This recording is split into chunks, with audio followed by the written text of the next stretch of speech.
रात के 2 बज रहे थे। पूरा शहर नींद की झलकियों में खोया था। लेकिन क्या वजह थी कि वरुण को नींद नहीं आ रही थी? ठंड का मौसम उसके लिए भी था, नींद उसके लिए भी थी, रात उसके लिए भी थी। लेकिन आखिर क्यों उसको नींद नहीं आ रही थी दूसरों की तरह?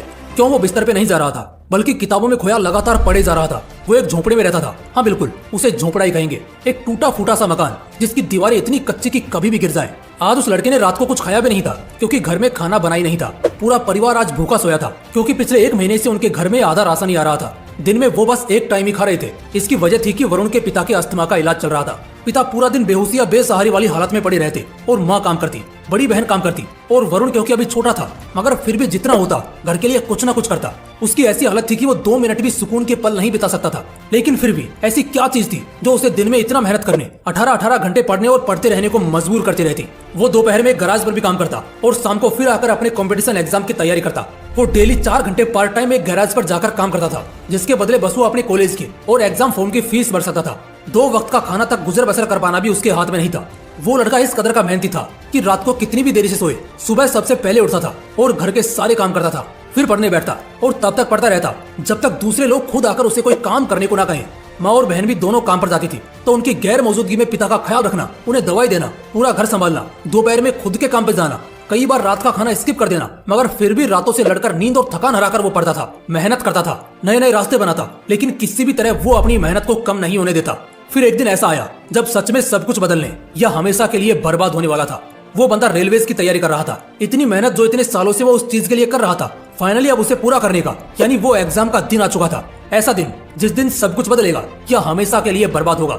बर्बाद होगा ऐसा इसलिए कह रहा हूँ क्योंकि घर वालों के लिए जिंदगी काटना और मुश्किल हो गया था। वरुण पढ़ाई कर रहा था, इस वजह से घर का खर्च नहीं निकल रहा था, ऊपर से उसकी पढ़ाई में अलग खर्च लगता। इसी वजह से उसके पास ये आखिरी मौका था। वैसे तो किसी भी कॉम्पिटिटिव एग्जाम को निकालने के लिए इंसान के पास कई मौके होते हैं, मगर उसके पास सिर्फ यही एक था, वरना इसके बाद उसे जिंदगी भर गैराज पर ही काम करते दिन काटने होंगे। कल शाम 3 बजे से उसके एग्जाम थे। रात को उस दिन उसने कुछ नहीं खाया, बस थोड़े चने चबाकर गार्डन में चला गया, क्योंकि वहाँ गार्डन में 2 बड़ी बड़ी लाइट्स होती थी जिससे बहुत रोशनी निकलती थी। वो उसके नीचे पड़ने बैठा। वो जानता था आज की रात उसके लिए बहुत बड़ी रात है। कुत्तों ने उसे देखकर भौंकना शुरू किया, उसे कोई फर्क नहीं पड़ा। बिजली कड़की, बारिश हुई, उसने कुछ जुगाड़ लगाया और गार्डन के मंदिर में छिपकर बैठ गया। बहुत सारी चीजें एक साथ हुई, मगर उसे घंटा कोई फर्क नहीं पड़ा। समय बीता, रात के 1 बजे, 2 बजे, 3 भी बजे, उसे फिर भी कोई फर्क नहीं पड़ा। लेकिन आखिर में उसे एक बात समझ आ गई कि अगर आज नींद पूरी नहीं की तो कल परीक्षा में बहुत तकलीफ हो सकती है। यही सोचकर वो वहीं मंदिर में सो जाता है। सुबह के 7 बजे उसकी आंख खुलती है। वो घर जाता है जहाँ उसकी माँ और बहन दोनों फूट फूट कर रो रहे होते हैं। पहले तो उसे लगा कि कहीं मेरे पिता को कुछ हो तो नहीं गया, लेकिन बाद में पता चला कि बात वो नहीं थी। दरअसल बात ये थी कि घर में 3,500 रुपए जमा करके रखे थे, जो घर खर्च और दवाई के लिए थे। कल रात को 2 चोरिया मुसाफिर जो यहीं से गुजर रहे थे, उन्होंने वो चुरा लिए और भाग निकले। ये सुनने के बाद वरुण के पैरों तले जमीन खिसक गई। तुम्हें क्या लग रहा है, सिर्फ 3,500 रुपए के लिए? नहीं, बस 100 रुपए के लिए। दरअसल वरुण के गांव से एग्जाम सेंटर तक का सफर 25 किलोमीटर का था और उसके लिए उसने कुछ भाड़ा बचाया था। चोरी की वजह से अब उसके पास कोई पैसे नहीं बचे, तो वो आज अपनी परीक्षा के लिए कैसे जाएगा?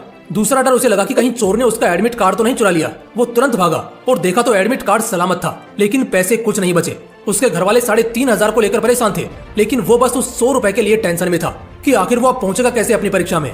उसकी माँ उसे ही दोष दे रही थी कि अगर वो कल रात को अपने घर पे रुका होता तो ऐसा नहीं होता। खैर, इधर हर कोई उसी को कोसे जा रहा था और वो इन सबको इग्नोर करके बस इतना सोच रहा था कि वो पहुंचेगा कैसे। गांव में उसका सिर्फ एक दोस्त था, नकुल। वो उसके पास पहुंचा और जाकर उससे दिल से रिक्वेस्ट करने लगा कि बस आज के लिए वो अपनी साइकिल उसे उधार दे दे। बहुत ज्यादा गिड़गिड़ाने के बाद नकुल मान जाता है, लेकिन नकुल की साइकिल का चैन बड़ा ढीला था, जो थोड़े थोड़े समय पे उतर जाता था। ये बात उसने वरुण को भी बोली, लेकिन वरुण ने कहा कि ये सब वो देख लेगा, वो भी गैराज में काम करता है, उसे सब आता है। उसी वक्त बस थोड़ा कुछ खाकर वरुण एग्जाम सेंटर के लिए निकल जाता है। साइकिल चलाता हुआ वो कुछ दूर आगे बढ़ा होता है कि साइकिल झटके देना शुरू कर देती है, लेकिन वो रुकता नहीं है। वो आगे बढ़ता रहता है। 15 किलोमीटर के सफर के बाद वो थककर टूट चुका था, पसीने से पूरा नहा चुका था, लेकिन चाहे जैसे भी हो पहुंचना तो उसे पड़ेगा ही। बड़ी मुश्किल से 12 बजे पूरा पसीने से नहाया हुआ वो आखिरकार पहुंच जाता है। इतनी मेहनत सिर्फ उसने आने में की थी। वो तुरंत लाइब्रेरी जाता है। इतनी थकी हुई हालत होने के बावजूद भी वो रुकता नहीं है, बल्कि रिवीजन चालू करता है, क्योंकि अब भी एग्जाम को 3 घंटा बचा था। फाइनली एग्जाम का समय आता है, उसका एग्जाम पूरा होता है। वो सप्लीमेंट्स ले लेकर लिखता है। ऐसा लग ही नहीं रहा था कि उसने सारी रात मेहनत की थी और इतनी दूर 25 किलोमीटर साइकिल चलाकर आया है। एग्जाम खत्म होता है, वो अपने घर लौटता है। अपने घर वालों की हालत देखकर वो अंदर से रो रहा होता है, मगर किसी को अपने आंसू नहीं दिखाता और कल से फुल टाइम उसी गैराज पर काम करना चालू कर देता है। 2 महीने बाद रिजल्ट का दिन आता है। वरुण गांव से दूर जाकर अपना रिजल्ट चेक करता है, क्योंकि वहाँ सिग्नल बड़ा वीक था। अपनी आईडी डालने के कुछ सेकंड बाद सामने उसका रिजल्ट आता है और जैसे रिजल्ट आता है इतने समय में पहली बार वरुण खुशी के आंसू वहीं फूट फूट कर रोने लगता है, क्योंकि रेलवेज का उसका एग्जाम निकल चुका था और अब जिंदगी में सारे रोने वाले दिन भी जा चुके थे। वो पैदल दौड़ता हुआ अपने घर पहुंचता है और अपने परिवार को एक खुशखबरी देता है। इस खुशखबरी को सुनकर उसके घर वालों को भी यकीन नहीं होता।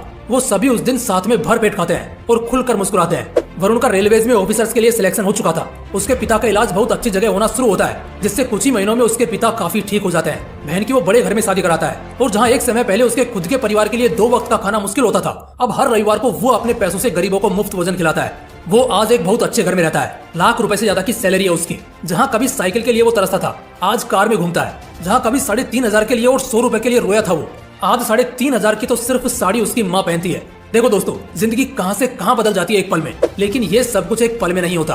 कामयाबी या शोहरत की सबसे बड़ी बात ये होती है कि कामयाब होने के लिए आपका अमीर गरीब, खूबसूरत बदसूरत, होशियार या बुड़बक होना जरूरी नहीं होता, बल्कि थोड़ा स्मार्ट और मेहनत होना मायने रखता है। इस पूरी कहानी, इस पूरे सफर को देखेंगे तो एक ही चीज सबसे ज्यादा गौर करने वाली और सीखने वाली हमें मिलेगी, और वो हम देख सकते हैं कि सिर्फ पढ़ाई का ही नहीं, वरुण को मेहनत करने का नशा था।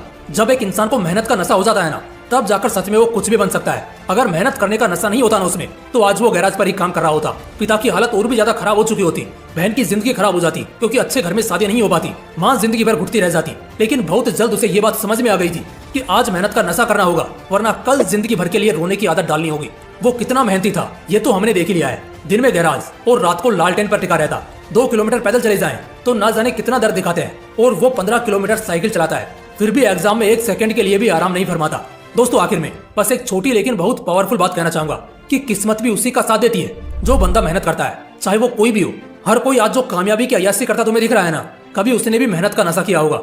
दोस्तों, इस वीडियो का मकसद ये एहसास कराने का था कि एक इंसान मेहनत के किस हद तक जा सकता है, और जब एक बार तुम मेहनत का नशा करना सीख जाते हो ना, तो हर मुकद्दर का सिकंदर तुम्हारी मुट्ठी में होता है। दोस्तों, अगर वीडियो अच्छा लगा तो इसे अपने दोस्तों के साथ जरूर शेयर करना। बाकी फिर मिलते हैं इसी तरह के एक और बवाल वीडियो के साथ। जय हिंद।